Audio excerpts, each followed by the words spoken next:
I think we have to remember that in July of 2015, Europe received a real slap in the face because Greece was treated as an outcast and was humiliated, and the whole process of the Troika saying you cannot have any democracy so long as if you don't follow our orders, anything that is against our orders is not democracy, and so just forget about it.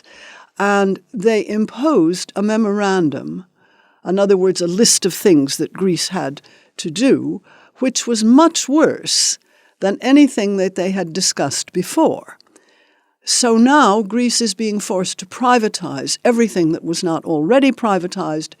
Greece is in a humanitarian crisis because people cannot get health care.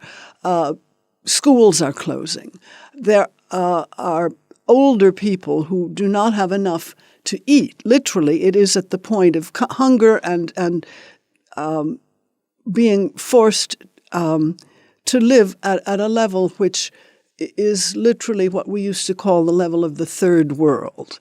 So this gave all the rest of the Europeans who are politically conscious the idea that what was really happening, yes, it was about Greece, but Greece is only 2% of the European economy.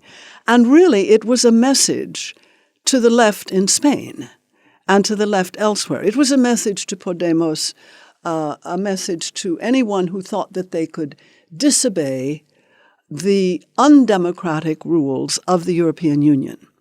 So in order to counter that, this is an effort by Europe. It's not just the Greeks, even if the Greeks were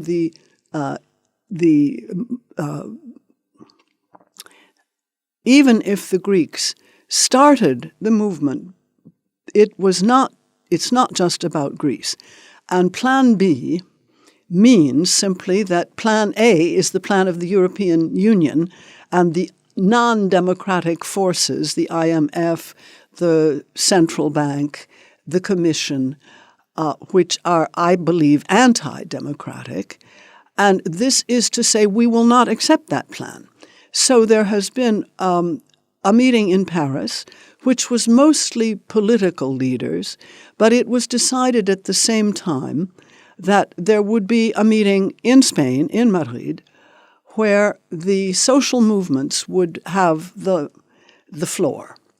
So, of course, there have been politicians in this weekend for the Plan B, but also a very large presence of social movements. And in between, Yanis Varoufakis, the former finance minister of Greece, launched a manifesto for democracy in Europe in Berlin. So this is already traveling around Europe. And I hope that what happens is that this will grow organically, that it will become something which people want to organize locally, that it will grow a little bit in the way that ATTAC has grown, through local committees, through people coming together from different areas of society, but deciding that we have a common interest in promoting democracy in Europe. And if we don't do it now, it's very likely that we will not be able to do it in the future, because the Troika will and the European bureaucrats will cut us off one by one. So it's now or never.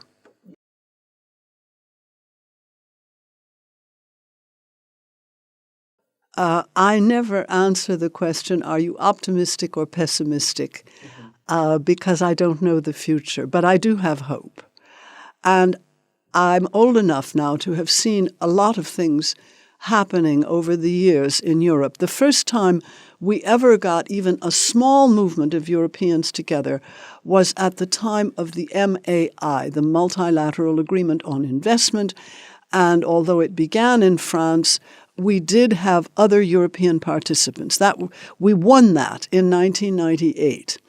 And then you're right that the most people always look at their national government, what is happening right next door to me. Of course, that's terribly important, and they will continue to look at that. However, I have also now the experience of the TTIP movement, the Transatlantic Trade and Investment Treaty, which is really a European movement. So I'm not saying that this takes in the whole of the people all over Europe, but it certainly takes in a specific category of people who are progressives, who understand that Europe is making 85% of all of our laws, and that if we continue to believe that our own governments can do something different from austerity, we are going to be completely killed off. Progressive government will become an impossibility. So I think enough people can be convinced of that if we are a vocal minority, if we are good at articulating what we want, if we can explain to enough people that austerity isn't necessary, austerity doesn't work as a policy. Even the International Monetary Fund says austerity does not and cannot work. If by working we mean that it helps to have a more stable government with jobs, with some growth, with, in particular, an ecological transition, austerity can't do this. And neoliberal policies are made to enrich the rich, to bring the money to the top and the power to the top, and leave everybody else out. So we know it doesn't work. We know that people are suffering. And if we are credible in explaining that if you citizens of Spain, you citizens of France or Germany or whatever, want a better life, then neoliberal policies are not going to give you a better life. So I think we can create a European movement. After all, the attack movement began in France, but now it is pretty well set up in almost all other European countries, except perhaps for the Anglo-Saxon countries. Britain isn't in it, but something strange about the English-speaking countries. But yes, I think we can pull this off. It's going to need a lot of work, but I think it's something that, and I was encouraged by the huge numbers of young people, energetic, young, smart kids, I would call them. They're half my age, and there were hundreds of them at the Plan B weekend. So this is also a very good sign.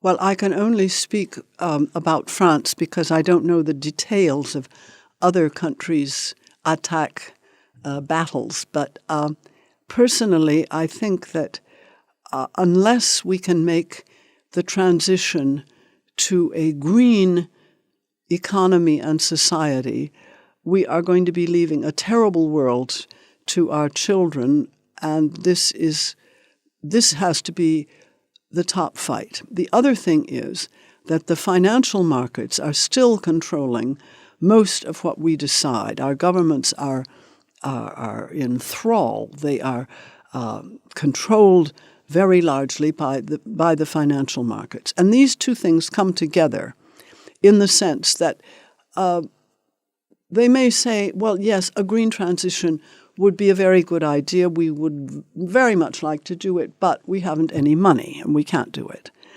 So you say, but yes, the world is awash in money. There's plenty of money, but in order to get the money where it is, you have to go get it in the tax havens where there is $21 trillion, 21 followed by 12 zeros. That is where corporations and rich individuals are putting their money. And so attack's beginnings of getting money back from the tax havens and getting money on financial transactions through a transactions tax, a Tobin tax, if you like, is extremely relevant. It's just as relevant as it was 15 years ago, more so, because that is where the funds would come from to make the transition. We also have an anti-austerity program. We are anti-neoliberal. Our ideology, if you like, is one of justice, of fairness, and of ecological sustainability. So my priorities are certainly climate change, but also continuing to attack the financial markets in order to have the funds to pay for a genuine green transition and to invest. And it is investment in our infrastructure, in education, in health, that will bring jobs to people. So we know that the neoliberals cannot offer jobs. They cannot offer green growth. Growth is perhaps the wrong word, but a green society in which there are many more jobs on offer. So it's all completely logical to me. Our tax program is completely logical. But what it does not do is concentrate the money at the top. And that is what the elites want in Europe. They want to increase their power and their wealth, which is, I suppose, human. Adam Smith said it best. You know, he was talking about the big landowners in the 18th century, and he said, "All for ourselves and nothing for other people seems in every age of the world to have been the vile maxim of the masters of mankind." This is wonderful language in English, where he says, forever, all through history, the masters of mankind, the elites, have always wanted everything for themselves and to give nothing to other people. And in the same passage, Adam Smith, the father of capitalism, goes on to say, as soon as they were able to do it, these elites would rather have a pair of diamond buckles for their shoes than to provide living wages for 1,000 men for a year. So you see, we're still where we were in the 18th century and where we were in Babylon and in the ancient world and all through history. And people have been fighting against that forever. And there has been progress, and we can make more progress. Democracy and justice are not things that you have. They're things that you have to do every day. And that's what we try to do at Attack. Well, I think at the very beginning, the idea of the social forum as a space for debate was a good idea.